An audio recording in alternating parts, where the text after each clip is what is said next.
क़ौमी असेंबली पंजाब में चूंड ख़र्चनि बाबति बिल जी तहरीक अक्सरियत राय सां रद्द करे छॾी।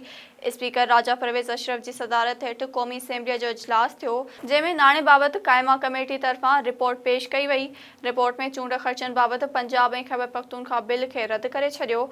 नाणे वारे वज़ीर इसहाक़ डार पंजाब में चूंड ख़र्चनि बाबति बिल जी तहरीक ऐवान में पेश कई, जंहिंखे गॾियल तौर ते रद्द कयो वियो। नाणे वारे वज़ीर इसहाक़ डार क़ौमी असेंबली में टैक्स कानून तरमीमी बिल बि पेश कयो। क़ौमी असेंबली इजलास में MNA सायरा बानो चयो त तालीम वारी वज़ारत तहत सरकारी गाॾियुनि जे अंग बाबति सवालनि जा जवाब नाहिनि मिली सघिया। उन खां अॻु बि पुछियल सवालनि जा जवाब नाहिनि मिलिया। छा इहे एतिरा मुश्किल आहिनि जो जवाब न पियो ॾिनो वञे? स्पीकर चयो त अॻु बि रूलिंग ॾिनी वई हुई त जेकॾहिं जवाब न मिलियो त सबब खां आगाज़ ज़रूरु कयो वञे। सायरा बानो सवालनि जा जवाब न मिलण ते सिधो संओं वज़ीर आज़म सां मुख़ातिब थी वई, जंहिं ते सायरा बानो चयो त वज़ीर कम न पिया कनि, उन्हनि जे बारे में त आगाही ॾियणु ॾियो।